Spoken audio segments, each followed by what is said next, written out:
अस्सलाम वालेकुम। आज की वीडियो में हम लोग क्वेश्चन 3 डेप्रिसिएशन के चैप्टर से करेंगे।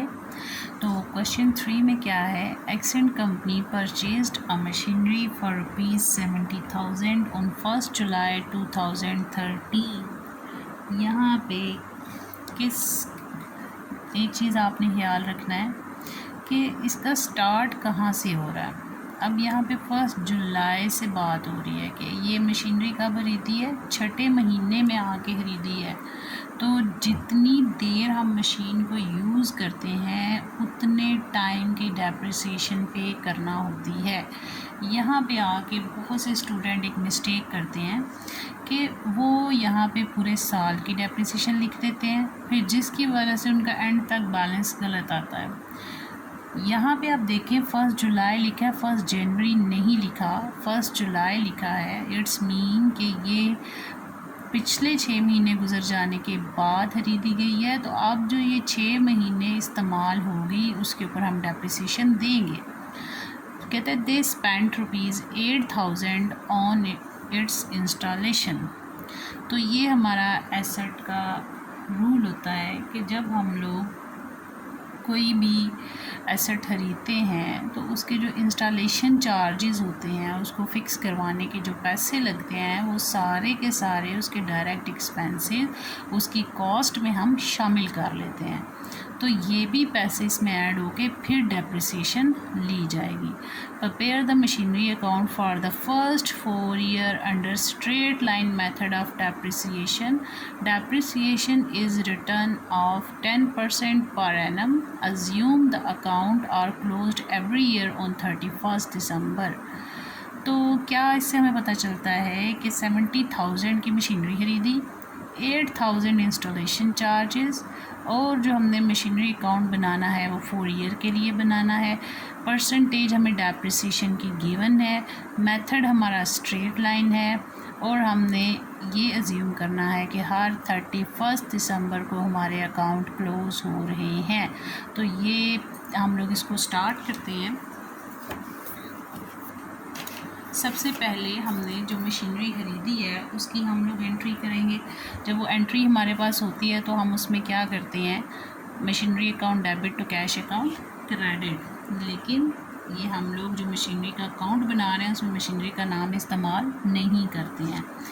कब खरीद रहे हैं, 1 जुलाई को।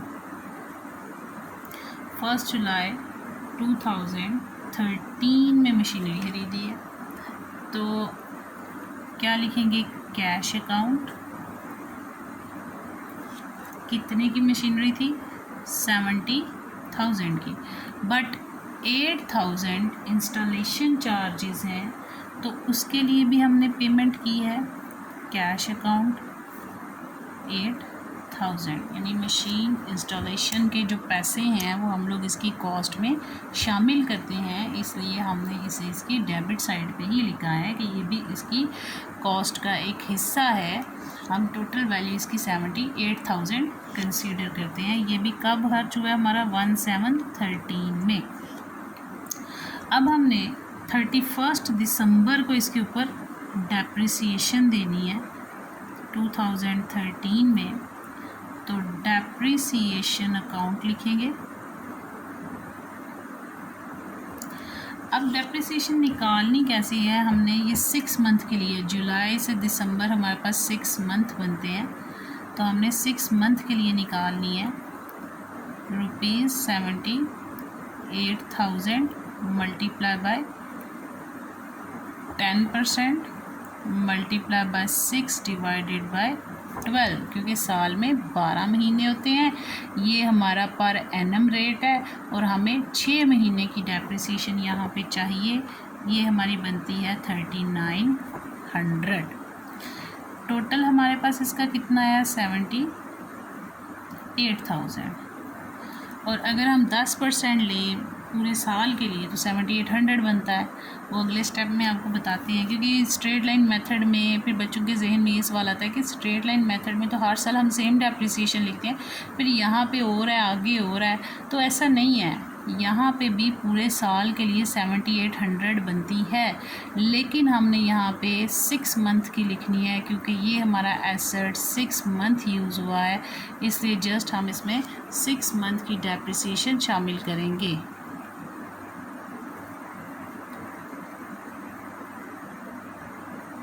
तो अब बैलेंस कैरेट डाउन हमारा कितना आता है, यानी जो हमारा क्लोजिंग बैलेंस है, हम 78,000 में से 3,900 लेस करेंगे, 74,100 आ जाएगा और टोटल वही 78,000। अब ये इस साल की बुक वैल्यू आ गई। अब हम इसे नेक्स्ट ईयर में ट्रांसफ़र करेंगे, उसका क्लोजिंग बैलेंस है, अगले साल का ओपनिंग बैलेंस होता है।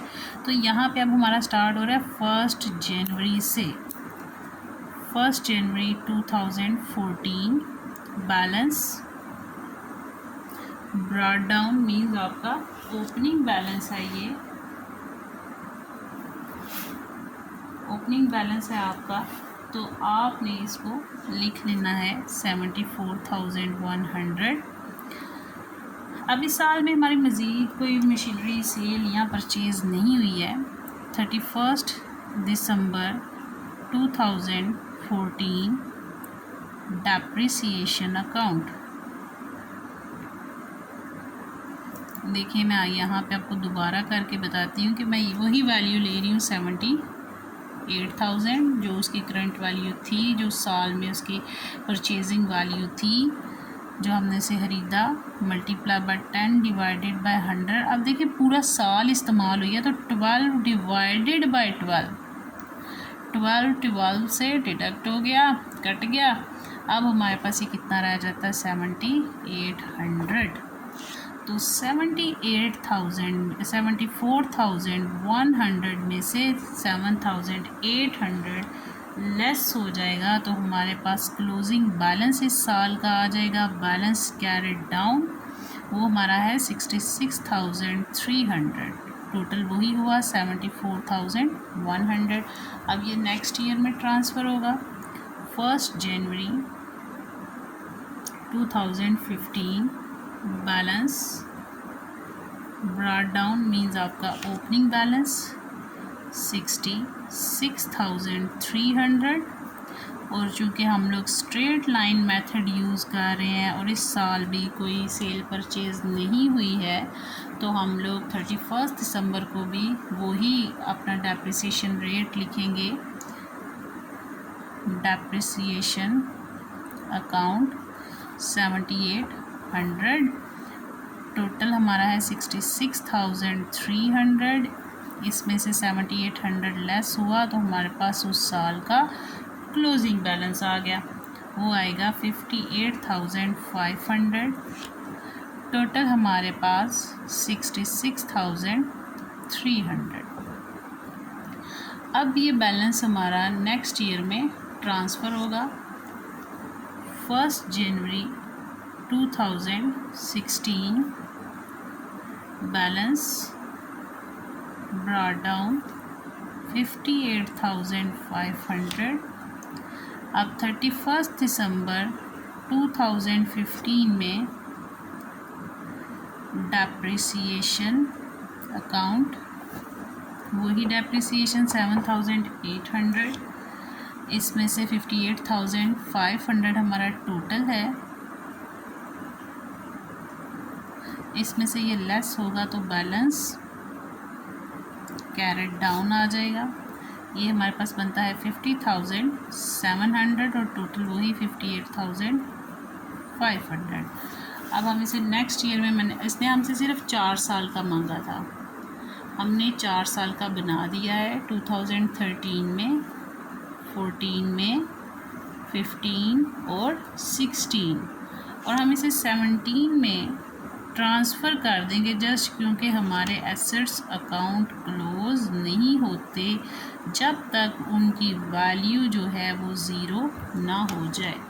तो ये हमारा क्वेश्चन कंप्लीट हुआ। Question number 3। अगेन इस बात को सुन लें कि कि जब आपने देखना है कि मशीनरी कितने मंथ यूज़ हुई है उतने मंथ की डेप्रिसिएशन आपने लिखनी है। यहाँ पे 6 महीने मशीनरी इस्तेमाल हुई है तो 6 महीने की सिर्फ डेप्रिसिएशन निकालेंगे कि इतने टाइम यूज़ हुई है और इतनी इसकी वैल्यू कम हो गई है। जिस वक्त में हमने उस मशीनरी को लाए ही नहीं, उसे इस्तेमाल ही नहीं किया, तो हम उसे डेप्रिशिएट नहीं कर सकते। जब हम हमारे पास आएगी, हमने जो उसकी वैल्यू पे की है उसमें से हम उस मशीनरी को जब इस्तेमाल करेंगे, फिर उसकी जो वैल्यू रिड्यूस होगी परसेंटेज के अकॉर्डिंग, वो हम लोग उतने मंथ के लिहाज से कंसीडर करेंगे, क्योंकि हमारी जो परसेंटेज है वो एनुअल बेस पे है, मंथली बेस पे नहीं है। इसलिए हम लोग इसको मल्टीप्लाई बाय 6 डिवाइडेड बाय 12 यहाँ पे किया है, क्योंकि ये हमने 1 जुलाई को खरीदी थी और 31 दिसंबर को हमने अकाउंट क्लोज़ करना है, जैसा हमें क्वेश्चन में इंस्ट्रक्शंस गिवन है। होप सो आपको जो हमारा रिड्यूसिंग बैलेंस मेथड है, डिमिनिशिंग बैलेंस मेथड है, डिक्रीजिंग बैलेंस मेथड है, इसको हम लोग अब नेक्स्ट क्वेश्चन में जाके नेक्स्ट फिफ्थ क्वेश्चन में आपका स्टार्ट होगा। तो ये आपका जो स्ट्रेट लाइन मेथड है ये आपको क्लियर हो गया होगा। तो स्ट्रेट लाइन मेथड में आपको ये चीज़ क्लियर होनी चाहिए कि आपकी डेप्रिसिएशन सेम रहती है। ये पूरे साल की डेप्रिसिएशन है, तीनों सालों में, ये आधे साल की है, इसलिए इसकी ये अमाउंट आई है। अगर आप इसे मल्टीप्लाई बाय 2 करो तो आपकी यही अमाउंट बनती है, लेकिन हमने आधे साल इस्तेमाल किया इसको, इसलिए हाफ ईयर की ही डेप्रिसिएशन लिखनी है। तो अगर आपको स्टिल इसमें कोई कन्फ्यूजन है तो आप इसके बारे में कमेंट में पूछ सकते हैं। Thank you. अल्लाह हाफ़िज़।